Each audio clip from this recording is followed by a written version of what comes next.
And now, your local forecast.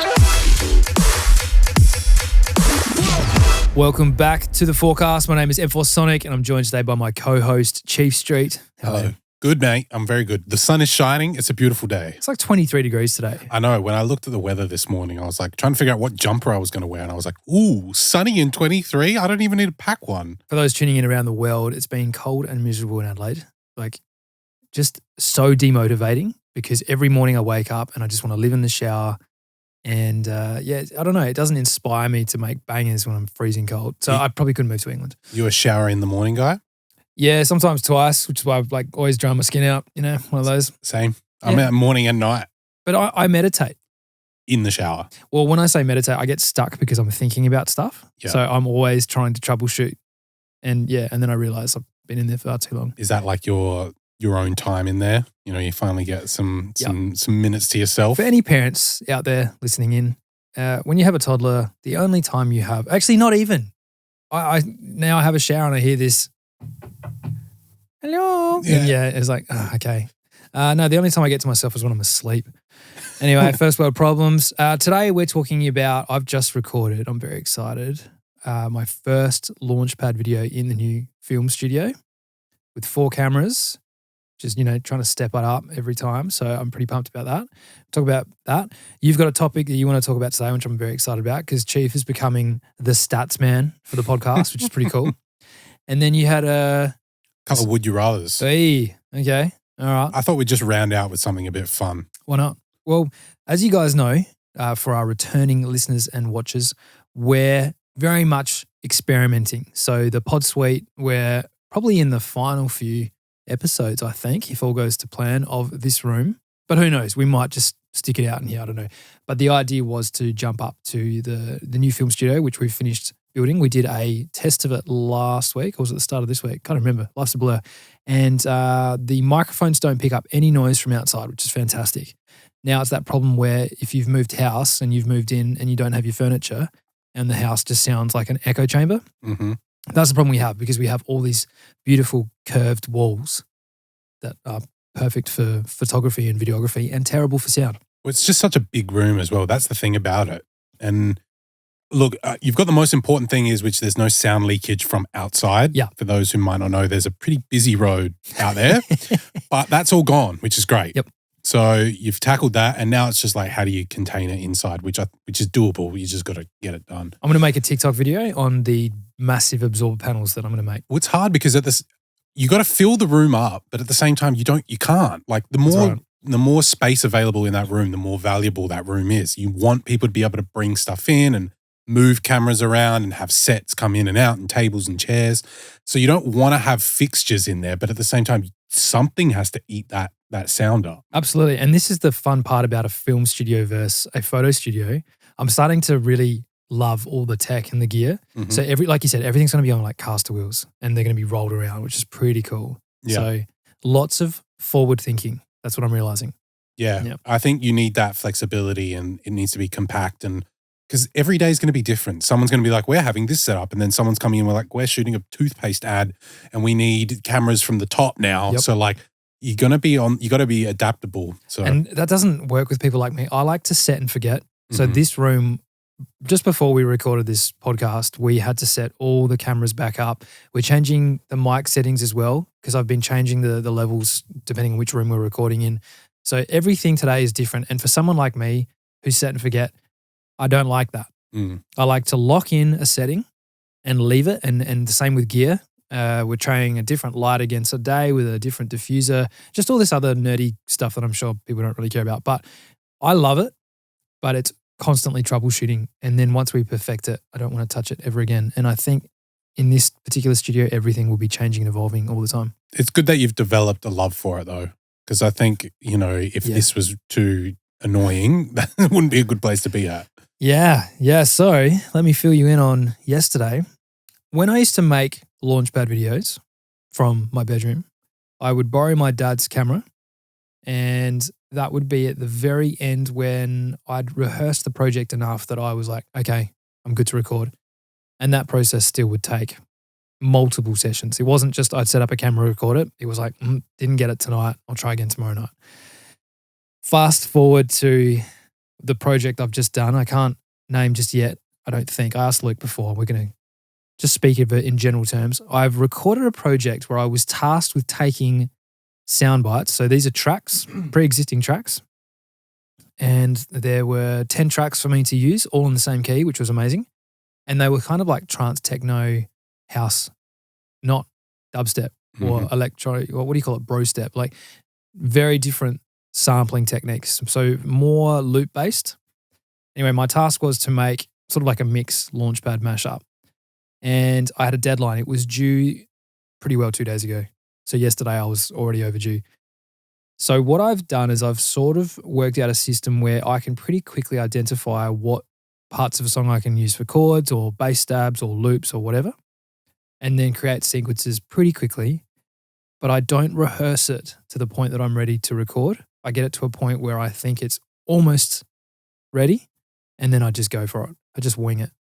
So as soon as I was ready to record, I started working on the project at 9 o'clock in the morning, and I've got some footage. I took some video behind the scenes, and I wasn't ready to record till just before 5 p.m.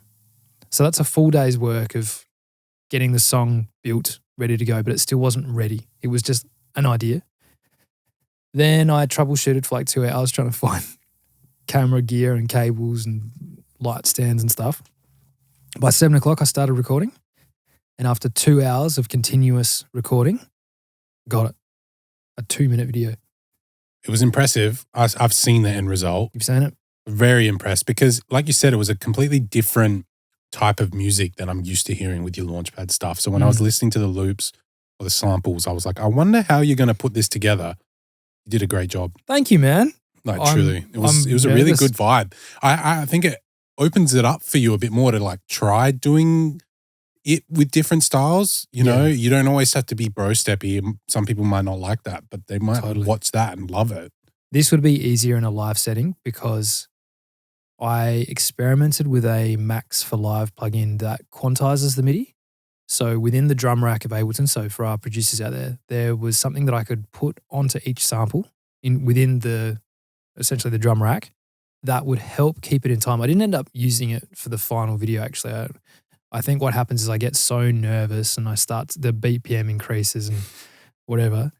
I had to try and lock this in at 128 BPM, but I'm experimenting with this this plugin. And essentially what it does is it's like what Ableton Live was meant to be used for in Session View, where you launch clips and they're quantized. So they play to the master BPM.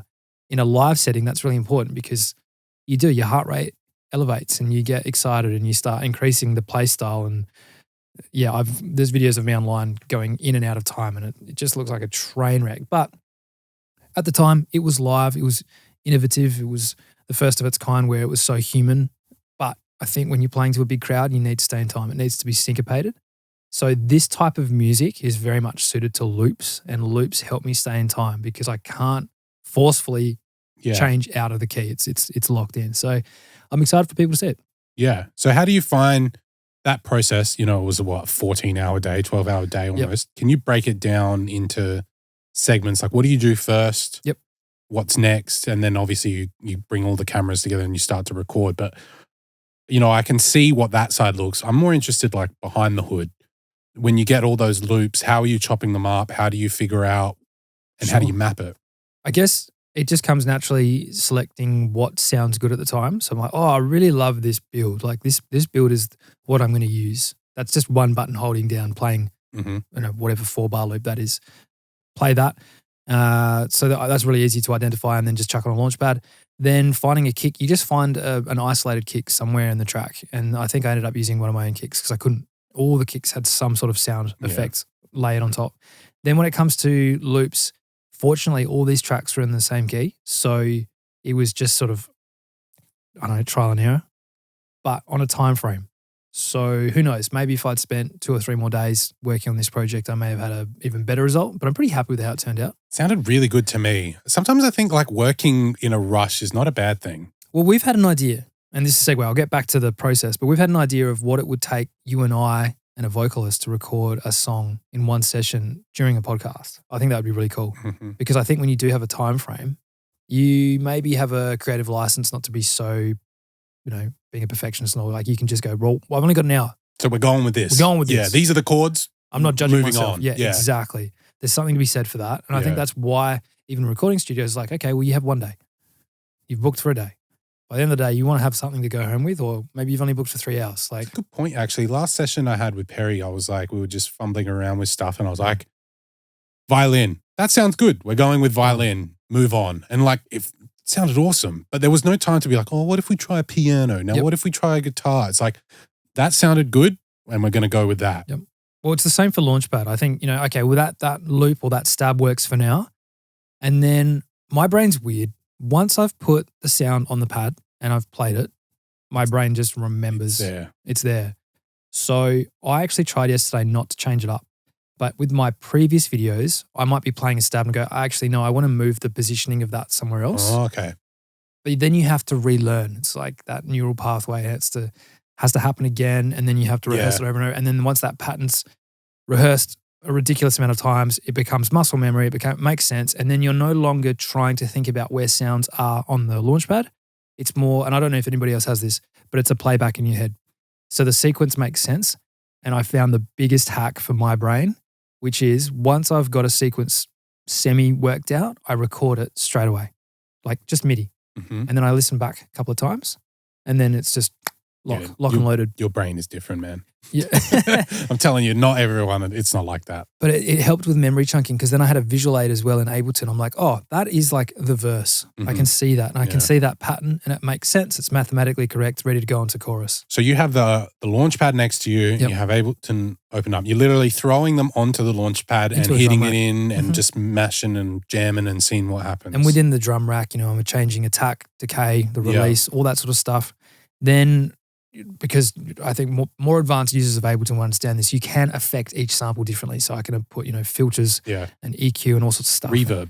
What's a reverb? There's a ton of reverb. When you guys listen to this video, there's an absolute stupid amount of reverb on the lead stab because it was such a short sample that it just sounded too dry and ugly. And it needed something to then, the sustain needed to go into the chord. So it'll make sense when you have a listen. But yeah, things like that.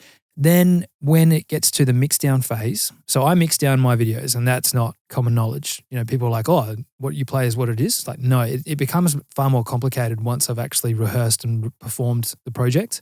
Again, once it's recorded, it seems to lock into my memory. I separate my kick drum out of the rack into another channel and have a side chain. So any instruments that need to be side chained to that kick, there's a side chain in Ableton doing that, and that just makes it sound so much cleaner. So if you've got everything just in one drum rack, it's all just getting mashed through one channel, and you've got some issues there. Okay, so you're saying that each sound has its own track, or just Correct. the kick you're taking out? In my bigger projects previously, yes, every channel had every sample was in its own channel. All right, and so you can't mix volume just in the one sample in that drum rack? Yeah, you totally can. I just found easier it was to take it out. much easier. The great thing is, though, is that you can arm all those tracks again. So when you play the project back, it's got all your settings. So like your hi-hat, which you're playing, is panned slightly to the left because that channel is slightly on the left, but it's armed. So it's playing back. So it looks like you're playing one drum rack, but you're actually playing 12. Right. Yeah. And that's why I think it punches. So then, it gets to the recording phase. And this is the part where I'll play some behind the scenes footage on this video if you're watching. Just so much time and effort going into getting it set up. And I think it's interesting in the past when brands have been like, oh, just make a Launchpad video. It's like, well, the main component of what you're asking is the audio. Yes, I appreciate that. But it's actually perfecting the capture of the performance that is the most time expensive. And it's not just that, it's the expertise and knowledge and understanding of like good lighting. And this has all come in later years, not originally. The first video I made was so pixelated. But what cameras to use, what lens to use, what lighting to use. This particular one, I wanted to have a little bit of interest, so I've got flashing lights underneath the decks, basically. So the table's lit up, just to give it a bit of a live look. Just little things like that. And then I've done this enough times now to know what cameras to use and whatever. And then you put it all together. So it was 4 cameras this time? Yeah, I thought I'd try 4 cameras. We're recording with 4 cameras today. I don't know if I'll use all the angles, but the idea is that all 4 cameras are synced. They're all recording at the same frame rate, color grading, everything. And then I get to sort of executively produce what angle the audience see, because I think there's something interesting about, I used to just do bird's eye view, but I think it's interesting to have a zoomed in approach to see what my fingers are doing, jumping around the pads. Like, I think that's cool. And then to have alternating angles as well as just front on, because the showmanship I don't think comes across when you're just looking down the barrel straight at the artist. I think it's good to see a little bit more of what, like, oh, that hand's actually playing the percussion. You couldn't tell that just from dead on. And the bird's eye view's fine, but in actual fact, the hands kind of stop you seeing what the pads are doing. And also it's been done. Like, there are too many Launchpad light shows out there that are bird's eye view that have just ruined it for what I do on Launchpad. So I'm trying to challenge everybody by making it multi-angle. And the other thing too is the lights were flashing. The lights were flashing deliberately so that people on Reddit could see that it wasn't fake. Wasn't there another little Easter egg you left at the end as well? Yeah, so it wasn't quantized. And so at the very end of the video, good pickup, I deliberately went out of time just with one pad, just to show that none of it was like loop-based in terms of like quantized warped function. So for those of you that don't use Ableton or DAWs, you can lock things into a key, press it once and it just plays. And you can just fake the rest. Where this is all one-shot stabs. They all operate on what's called a gate. So you have triggers and gates. A gate essentially, for the amount of time that I hold my finger on the button, is for how long the sample will play. As soon as I take my finger off the button, noise stops. That's really embarrassing in a live show when your finger slips. And you were silent. Just silent. Yeah. Whoops. So yeah, we have workarounds and things like that. But yeah, I think it turned out really well considering it was, I wouldn't say, it wasn't rushed, but I was just very timely. There was two really nice angles that I liked. One was the side-on one. You like that? I thought that was really cool. And then, well, I mean, I feel like I've just been a part of the journey so much the past few weeks and just watching you rock it, that to see something new and fresh, I really thought it was awesome, especially in a different style. Thanks, but then also the front-on one where your face is in it too. I feel like so many of them are like, it's not about me, it's about my fingers and the Launchpad, but like at least you're being a bit more open. And I think that very timely for these days where people care about who it is more than what just fingers. I appreciate that, man, because for the longest time I used to pull some pretty ugly faces when I was playing. You were concentrating pretty hard, but like, I mean, come on, it's the job, you know, what you're not going to be there and be smiling. Like, and you know, for the longest time my Launchpad videos were just my hands. So it was all about the Launchpad thing. And I think we talked about this in another episode where it became really difficult to get booked for shows because, you know, ultimately a nightclub sells lots of drinks. And that's because you're drawing a crowd and they want to know what they're in for. So when people see a Launchpad on a poster, like, what? Yeah, it doesn't really resonate with a normal audience. Where if they see a picture of a person and they're like, oh, I want to go see that person, then people go to the club and buy drinks and have a lot of fun and party. So I'm trying to get my face on camera a little bit more without sacrificing what this is all about. Well, I think you've done a pretty good job with including it in the podcast, and then this new video is like the perfect hybrid between it.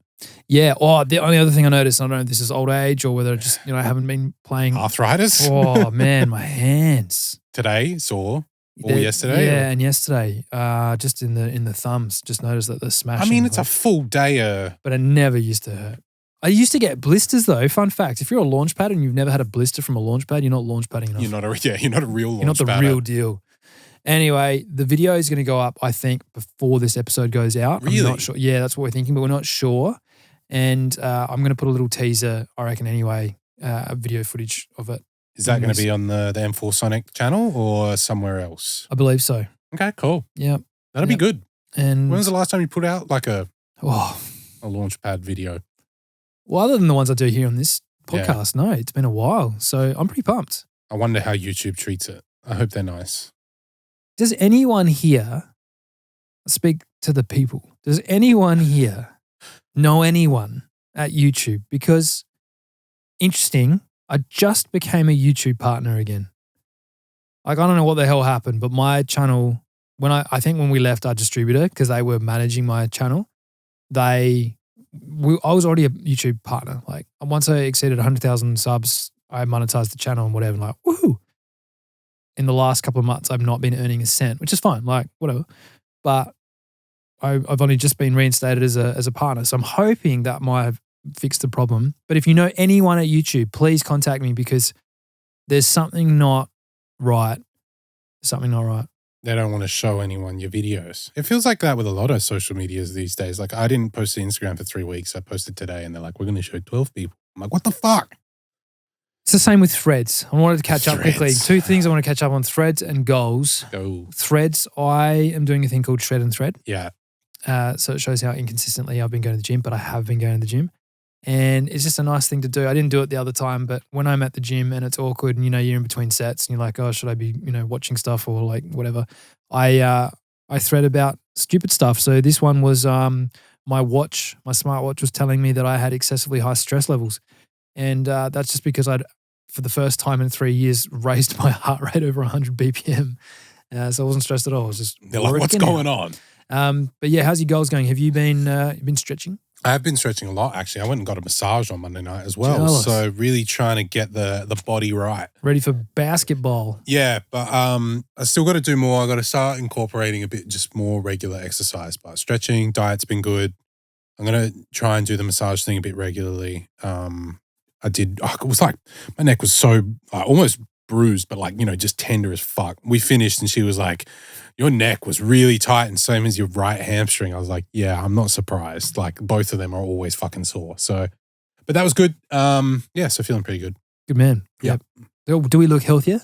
I think we look healthier. Man, I actually think I don't know about since we started recording, but I've seen photos of myself last year. I do look a bit better. So that's good. Nice. Yeah. There we go. Good. All right, moving on. All righty. My time to shine. The stats, man. I'll give the heads up on this one that I didn't really. Today's preparation, we was a bit rushed. We were actually concentrating on some bigger picture stuff for this podcast rather than exactly today.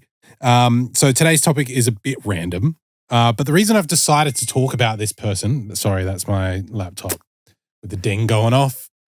We're going to leave that in there because we're unfiltered. The reason I decided to talk about this person today is that I feel like there's a lot of artists and producers from back in the day or that kind of get overlooked over time because that's either because they're established, they're popular, people are used to the quality they're at. And I think people just kind of forget to shine a light on them and appreciate them for what they are. Hashtag M4 Sonic. Yeah, there you go. Or it's just to relate it to something in sports is like LeBron gets on the floor for basketball and you just expect him to be great. And so it's become so normal that everyone just thinks that's LeBron James. But like what he's doing is just fucking incredible. You know what I mean? I don't follow the basketball. I have no idea what you're talking about. Anyway, he's just been elite for like 22 years. Right. Like elite. From the moment he stepped in to right now, never suffered a major injury, consistent as fuck, always leads his teams, just an incredible athlete. And I think just people, because it becomes normal, people don't appreciate it as much. So right. I don't know. I just kind of think that some people in the world, either, when I think about it being a kid and seeing these pop stars, I thought it was cool to not like them. So I would underrate them in a way. You know what I mean? Like if I look back on Avicii's music, for me and some people in my friends group, he wasn't cool. But like he was cool, which made us not like him. You know what I mean? Because he was popular on the radio and everyone was singing his songs like, I'm trying to be different to everyone else. So I wouldn't appreciate his music. But now I look back with a bit more of a mature lens. I'm like, dude, it's fucking great tunes. Yeah. But at the time I was this young kid trying to be cool by not liking whatever was popular. We all have a cognitive bias. It's fine. So we're going to talk briefly today about will.i.am and how he's just been a really influential producer over his career. So I mean, will.i.am is a bit of a household name, but if you don't know him, he's from the Black Eyed Peas. He's basically their main, person who got the band together and are very heavily involved in their production. But not only has he done heaps of stuff with Black Eyed Peas, he's then branched off by himself. He's made lots of collaborations and his footmark on the industry is actually quite a lot bigger than you might think. And I'm just going to go over just some brief stats and just songs he's been involved in. I think you'll be surprised and look back on it and think, yeah, geez, he's actually had quite a successful career. When you think about someone who's just, come off the streets or like, he's not like someone he's just made his own ground. So Black Eyed Peas took off in 2002 after they added Fergie as their lead singer. in the band. So before that, they were just the guys, and I don't think they had that X factor to really open them up to the masses. I didn't know they existed without Fergie. Yeah, well, they did. But once she joined, that's when they got on the radio and that. And then since then, their success has been huge. They've sold about 80 million records, making them one of the best-selling groups of all time. So I looked at the list. What? I don't have exactly what number they are on the list, but like around some really, really elite company. Like they are incredibly slept on as a group. Wow. Yeah. They're so. Is that just an Aussie thing, or like in America where they? Oh, they were huge worldwide. Like I said, I just think they're underappreciated. They're in that group where it's like, yeah, they made some great songs. Everyone knows they made great songs, but they were like just not. Can I ask a question? I don't know. I know you don't like being interrupted. No. This one's rough. So Where is the love? That was a very. Okay, maybe just wait. Knew it. I don't have the stats on that, but I'm going to run through some just of their songs because I bet as I start fucking throwing them out there, you can be like, holy shit, you're right. So over the run that they had, they were nominated for 101 various music awards and they won 59 of them. So look, some of them are like Teen Choice Awards and stuff. So they're not all as prestigious, but they did win 6 Grammys. So that's that's pretty great. So here's just some of the parts of here's the tracks that won the Grammys. Let's Get It Started, which had a more controversial title the first time I heard it. That is so true. We will not talk about that on this because how they got away with it, man. That could have been like career ending almost. Yeah. Okay. For those playing at home, Google it. Yeah, go do research. We're not going to say it here. Number 2, Don't Funk With My Heart. Again, that's not what it was called. Yeah. Yeah, but that was like, you have a radio version. It's like Justin Bieber, Go Love Yourself. Number 3, My Humps. But when I say these songs, they're going off in your head, right? You fucking know it straight away. Fucking banger. Dude, all of them. Yep. I Got a Feeling.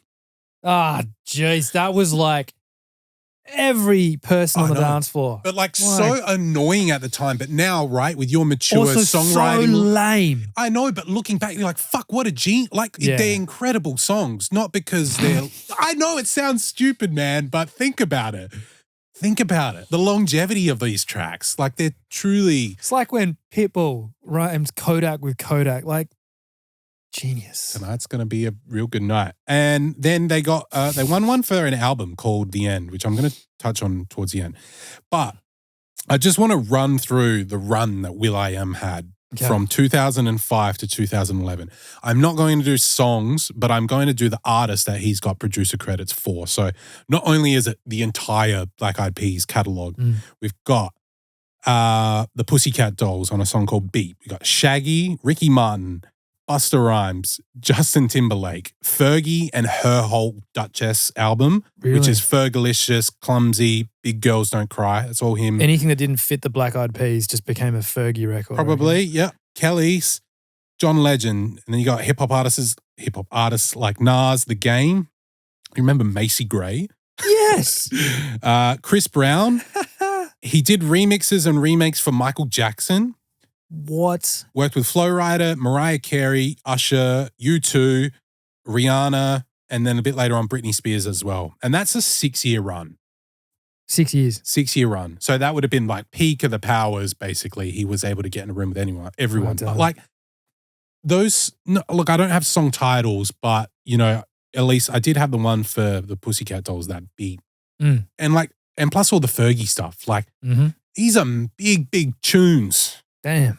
Yeah. So he's just incredibly talented. And the album that I just wanted to quickly touch on was the one that won the Grammy, which was called The End, which is The Energy Never Dies, right? Right. I don't know if you remember it. So it had the tracks that were called Rock That Body and Boom Boom Pow. I know. I'm not going to say these are the best ones of the catalog that he has, but I remember at the time, it's such an electronic album, which for, I think, 2009 or whenever it was released was like very premature. It was... Yeah. So I think it was... I remember Bluetooth sending people songs on our old phones. It was like Akon and Black Eyed Peas. That was the era. Everybody was like... LimeWire was the thing. Yeah. Well, like you said, Where Is the Love was like the one. Number one. Unity. Torrented song in the world. Well... Okay, hang on. I got a question though. Because Where Is the Love is very different Mm-hmm. to like my humps. Totally. And it would have polarized the audience, I think, because originally they would have had a lot of good doers. Yeah, like peace, love, Yeah. hippie almost. And then it's about getting fucked up in the nightclub. Like it's which camp you win. The more successful one was getting fucked up in the nightclub vibe. Yeah. They rode those waves once they figured it out. But yeah, I just think that's kind of all I've got to say about the piece. Damn. I just feel like he cool. deserves an applause, man. Like That's cool. that's a fucking hell of a catalog, dude. Oh, I'd be stoked if I was a producer doing that kind of stuff. Bro. And like, I think that like all the tracks, like actually, you know, people remember them. They hold their piece in time as well, you know? Like those tracks I like laid on the one, the Grammys, like, you know them by the time I finished the song title. Yep. So yeah, kudos to will.i.am and the Black Eyed Peas. Goals. I want to be that producer one day that's just making bangers. How sick would that be? But I just think the talent there is probably a bit more overlooked than 100%. it should be. All right. Boom, boom, pow. Boom, boom, pow. All right, so now we've got a couple of... I've had these stocked up for a few weeks, sorry. But I don't know. Hopefully they go well. All right. Would you rather Oh, no. produce off your trackpad forever? Or Trackpad? Yep. or off your laptop screen forever? Off my laptop screen? What do you mean? So you either have to use your laptop trackpad as your mouse Yeah. or never use a monitor. Like trackpad? Yeah, on your laptop. Yeah. 100%. So, Trackpad. okay, so you'd rather monitors than a trackpad. Yeah. That's probably a good call. What would you do? I haven't actually thought about these from my perspective, but I think you could probably, you can't really share a laptop screen, so that's probably going to cause some issues. But if you put your laptop to the side and just, you still won. Dude, I've been using my trackpad more than I should be of late. Like, I don't know why, but like when I'm in the studio, I'll plug my laptop into all the peripherals and everything and like love it. But half the time I just can't be bothered. So I'll just whack on some headphones and just sit out in this room here and just, Anyway, okay, that's an interesting one. I was going to say, did that catch you off guard? Are you expecting something different? Yeah. These are music related. Oh, okay, good to know. Yeah. All right, would you rather use no external plugins or use only external plugins? Only use external plugins. So just scrap all the Ableton stock I'm not stuff. Dioro. Dioro is a weapon. He can use just all the stock Ableton stuff, and he samples a lot of stuff. He just records it in and makes a synth out of nothing. No. I'm all about plugins. Yeah, I think I would probably lean that way as well because I actually don't use a lot of plugins. You know that as well. But What's your go-to? Like, what are you making sound out of? It's always Serum usually. That's the thing. But I need that. If I didn't fucking have that, I'm not going to go learn the Ableton. We haven't even got the new ones with the FM synths on them and stuff. So my bad. That's my bad. That's all right. After the episode, we're going to sort it out. All right. So yeah, that one's probably a bit more because I feel like you might be missing something you really want if you go stock. But if you want something, you can always find an external plugin, you know? Yeah.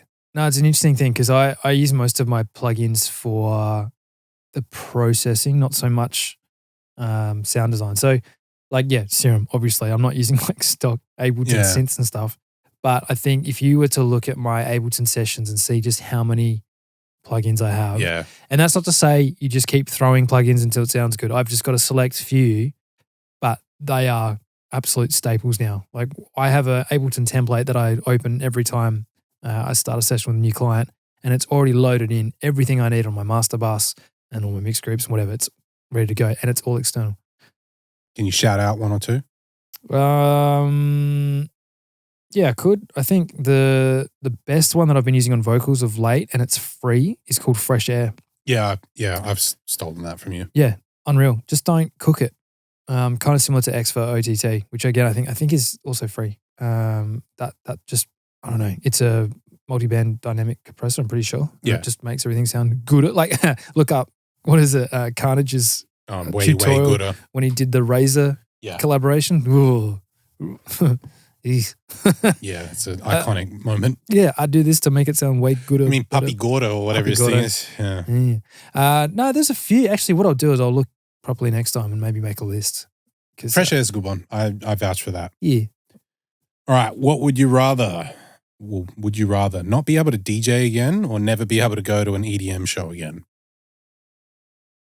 Oh, okay. I think based on how many shows I haven't gone to, I would rather not go to an EDM show ever again. Right. I don't know about other producers and artists out there, but like I go to festivals and clubs and I'm like, nah, I should be up there. It's an age thing for us now as well. We've seen it all. Like we've been out enough that it's like I don't need to go out to get fucked up and watch. Number one, I have social anxiety at the best of times. So I'm like, oh, there's too many people. Number two, if I'm not in charge of the music, I don't like it. Then again, take me to any Hardwell show and I'll just like lose my mind. See, that's what I mean. I'm really caught in the middle on this one because I was like, I wouldn't want to knock back the chance to ever play again. But I also I love going to live music shows. It's not that I do it heaps often, but if like the fucking right show comes along, I want to go to that shit. Yeah. Like, I don't know if you saw, but Pendulum's doing a massive tour. They're fucking skipping Adelaide, which is standard. Super sad because it's actually like the full band tour. Oh, wow. Yeah, it would have been so good. I can't believe they didn't go for it. I really think they could do Entertainment Centre. Absolutely. No, But Adelaide's we got always skipped. forgotten. But if No. that show came, like I want to go to that. So Okay, so you would Tough rather one. go see shows than play shows? at this moment, because I don't get booked for anything anyway, well then why the fuck not? At least I can go enjoy some nights out every now and then. But There you go, ladies and gentlemen. yeah, Chief Street never wants to DJ again. All right. This is a funny one. Oh, no. Would you rather count 3, 2, 1 for every drop in a set Oh, no. or consistently mix tracks slightly out of time? Oh, oh, what hurts more? It's gotta be Dude, imagine that every 30 seconds be like 3, 2, 1. Oh, But no. like also out of time. There's Oh, vocals just slipping like And just to bring it home, 3, 2, 1. No, I'll do 3, 2, 1. There's no way I'd never play a show ever again if I couldn't mix in time. yeah, it'd be like you'd just be dying inside. But I Absolutely. think about 55 minutes into the show, you've played 100 tracks. Are you out there? 3, 2, 1. Dude, the crowd would fucking hate you. Well, there was a few people at Tomorrowland doing that, and it's just like, Yeah, but this is strictly 3, 2, 1. There's no 1, 2, 3s. There's no let's go. It's the same one.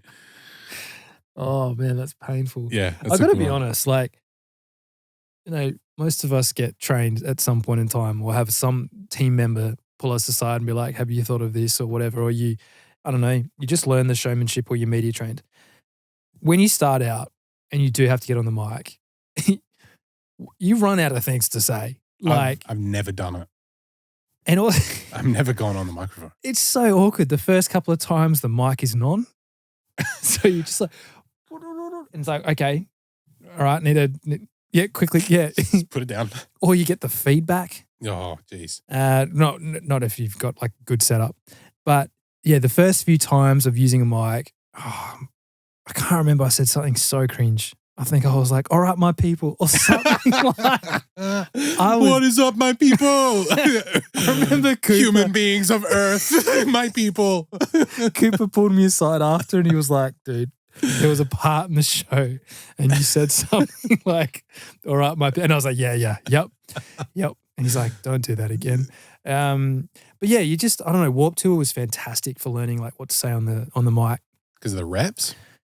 Just the fact that you're playing every day, and also the crowd size would change a lot. So, you know, you'd be playing at a auditorium and you'd have like a massive venue and you'd have lots of people, and then you'd be playing in a car park and you'd be playing to like an intimate crowd of just a few, or like depending on which state you're into. If electronic music wasn't a vibe in like, you know, the middle of the country of America, Yeah. Texas. Actually, no, that went off pretty hard. But anyway, you learnt that you had to engage to keep people interested, and it was hard too with the Launchpad, but making mistakes and getting on the mic and just owning it. Yeah. Like, wow. Well, there's one time my laptop just completely died. It overheated. And it was really cool because we were on tour with some rappers. So they came up on stage, grabbed the mic because I just froze. I was like, I don't know what to do. Mm. And they just started a chant. They were like, hey. And then the crowd was like, oh. Yeah. And did that and did some clap stuff. And I was like, you guys are just amazing. And the crowd loved it. Meanwhile, my tour manager's running off to get some ice, brings a bag of ice on stage, puts some like towels on it, whacks the laptop on it, cools it down, turns it, booted back up. Wow, genius. But I reckon we were probably out for like 5 minutes. Now, 5 minutes isn't a long time, but in front of a live audience, that's a long time. So learning the art of engaging with the crowd. But yeah, there's a few things that I just really don't love. And that is asking, are you ready? Yes, the crowd is absolutely fucking ready. That is why they're there. And the countdown. Like, and what else can you do? And in fact, I don't even really like it when superstar DJs get up and start dancing around on top of the decks. And I understand there's a level of showmanship required to keep people interested, and good on these people because they're doing a brilliant job. Who the fuck am I to say like, oh, what are you guys doing? You know, you're playing Tomorrowland, I'm sitting here. But also it's like, at what point do the DJs, and I've said this my entire career, so like I feel like I can back it. At what point do you show the crowd how much you're not doing? Do you know what I mean? Yeah. If there is a track that's just dropped and, you know, obviously CDJs, just all they have to do is play the track. But if you're not actively busy in the performance of the music, are you required? Do people give a fuck? No. Yeah, exactly. The show goes on. And no I think matter people have learned a lot more about what is DJing over time anyway. You know, before I think people understand there's definitely a certain element of like not doing a lot. So it's kind of acceptable if you're talking a bit. People know you just play the song and then the next song. Yeah, and they're so, you know, I sound like a hypocrite now. I take my hat off to those that can dance and can basically demand attention from the crowd and get them to move with them. Like, that's cool as fuck. I am not one of those people. Oh, it took me a few gigs before I even looked up. A few times people are like, dude, you never like look up. And I'm like, oh yeah, I forget, but I just feel so shy sometimes in the moment. But now I'm more open with everything, so I'm a bit up, but never got on the mic.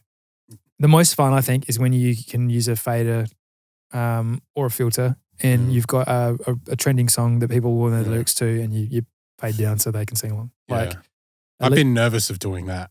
Well, I used to do other things too. So, okay, if you've got 4 decks, have one of them with sound effects. Yeah. Or, in my case, a Launchpad where channel 1 was just sound effects. And I used to love a massive breakdown and I'd hit a sub boom. So I'd load up like a clip of sub boom. And then on the fade, I'd go whoop, whoop, whoop, whoop, whoop, whoop, whoop, and like, just fucking do something. Like, at least doing something. Like, when I DJ for Perry, if I try to get 4, I even make it work with 2, but I'll have trap siren on one and impact on the other. Yeah, so nice. it's always just boom.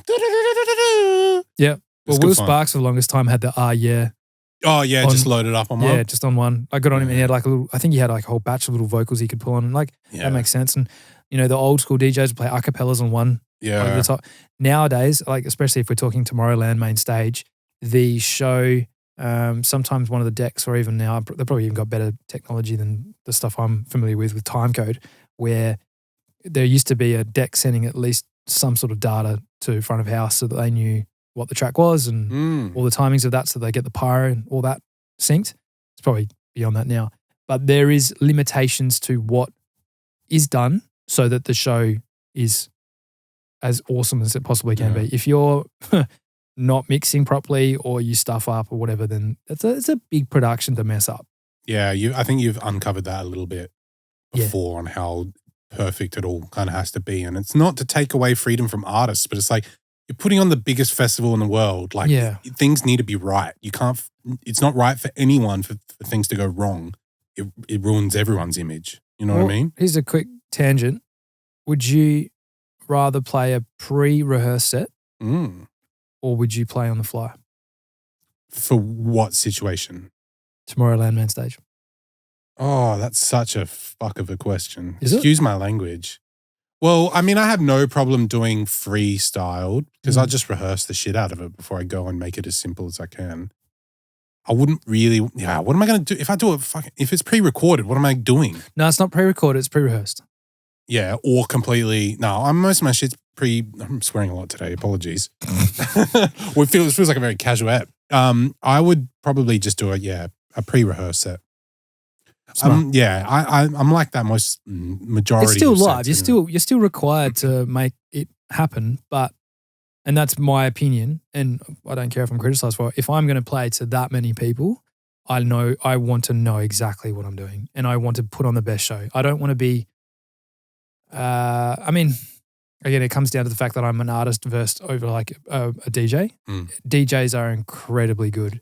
Yeah. Incredibly good at just, okay, I've got a bank of 400 songs. I'll just choose which ones work at the time. Where I was thinking as well is like, I don't feel like I have the experience as just a DJ to just kind of freestyle the whole set together. Yeah. So I would rather just build something that I know works from top to bottom and just execute. Also, festival set is very different to a club set. A club set, yeah, basically you want to keep the crowd moving and have a lot of fun. And the best DJs also know when to play songs that aren't for the crowd to move to because, ebbs and flows. With a festival set, that's a journey. That is something that you want to plan. You want to get right. You want to have the massive crescendo of like, whoa. Yeah. If you do that at the start, then it's just an hour of boredom. So anyway, does that answer your question? 3, 2, 1? Yeah. And we got one more. Bit more of a personal question to you. Would you rather headline Ultra and never collab with Deadmau5 or collab with Deadmau5 and never headline Ultra? Oh, okay. Well, that's an interesting question because I think the latter would really help get the Ultra. Yeah, exactly. Right? Okay, this is a difficult one. I am concerned that old mate Deadmau5 may not like my music enough to want to collaborate. And whilst that would just be the best opportunity in the world, I've really got to think about this one. This is Can hard. we just pretend like he does want to? Because otherwise, Oh yeah, then no. Deadmau5 reaches out, says, Yeah, Mr. done. Mr. M4, No, done. I want to collab. I'm going to your studio, the castle in Canada. Yeah. Yeah, 100%. I think that would give me more validation. How crazy is that? That would give me more validation that I had something Than worthwhile headlining the than festival. headlining a music festival. Wow. I don't know. It's a tough one. That is a really hard one because I think in some respects they both play a similar role in the output. Like, Yeah, they're complement. Like the reason, if you headline saying you probably have a chance of collaborating with anyone. damn it, you're right. If I headline at Ultra, at least I can be like, yo, Deadmau5, what's up? what's up? But you can't now. Or he says, let's collab, and you're obviously successful at that point, but then you can't. And then I can't headline. Damn it, man. I don't know what I would do. I'm just trying to, I wouldn't, obviously Deadmau5 isn't my guy, so we'll just switch it to Skrill. Oh, okay. Yeah, here we go. Would I rather headline, well, it wouldn't be Ultra either. It could be. They have the other stage. Yeah, what's like, no, you'd be at a harder festival, like Hardfest or something, right? Yeah. Or like, I'm not Lost Lands because it's not dubstep, but Shambhala. There's all fucking sick Beyond Wonderland. There's some sick festivals over there I'd love to go to. Would I rather headline one of them or, it's a real, Good one. yeah. You know what? I'll take the collab. Because you can get enough shows everywhere else and I'll play second and last. I don't care. Yeah. Can I still play at Ultra, just not on the main stage? Just not the headline set on the main stage. You can play before the headline set. Hang on, so Tomorrowland's still on the cards. Yeah, you can do whatever. Damn, Just Ultra. in. I could have changed the question to be like, you can't ever play another festival again, but that's too No, much. because the audience knows how badly I want to play Ultra. So the major career goals for me, well, obviously like a club with Deadmau5 would be incredible, but the major career goals for me personally, not needing to piggyback on anybody else's success or prior success, is for me to have done something significant enough in my musical journey that gets me the reputation to be able to play a main stage festival like Ultra or Tomorrowland. Not like the last time. Different this time. What if you didn't get to play Ultra, but we got to host this show there? That'd be cool. What do you mean, like? Well, we had the podcast there and we interview everyone. Yeah. Oh, that's But you're not known sick. for being like Oh, you're just that guy that has that podcast. something like that. Yeah, that's Or okay. like, you make music too, but like you're not touching that stage, bro. What the fuck? That's okay. I have people all the time that come to the studio and they're like, so do you make music? I'm like, yeah. Oh, bro. Happens all the time. I'm like, no one fucking realizes. No, what's that plaque on the wall? Yeah. Which one? All right, that'll do us. If you've enjoyed this show, definitely reach out. We're thinking of creating an Instagram just for this show. we'll keep you updated because I don't know, we'll have a bit of fun with that. Any questions for Chief Street and myself? Just hit us up in the comments on YouTube. You can even do it on Spotify now. There's like a question thing. Not that I've checked it. And definitely hit us up on direct message on Instagram. We will see you next week. Peace.